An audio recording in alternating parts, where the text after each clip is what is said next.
আসসালামু আলাইকুম। খাসির চামড়া রান্না করার জন্য প্রথমে গরম তেলের মধ্যে দিয়ে দিতে হবে পেঁয়াজ কুচি।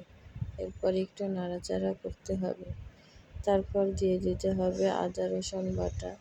এরপরে দিয়ে দিতে হবে জিরা বাটা। এরপর আবারও নাড়াচাড়া করতে হবে।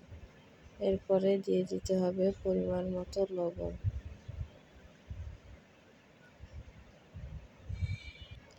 এবার গরম মশলা অর্থাৎ দারচিনি, এলাচ এবং তেজপাতা দিয়ে দিতে হবে।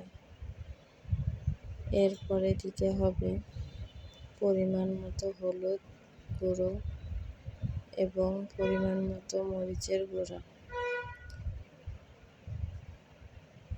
এরপরে আবার নাড়াচাড়া করতে হবে।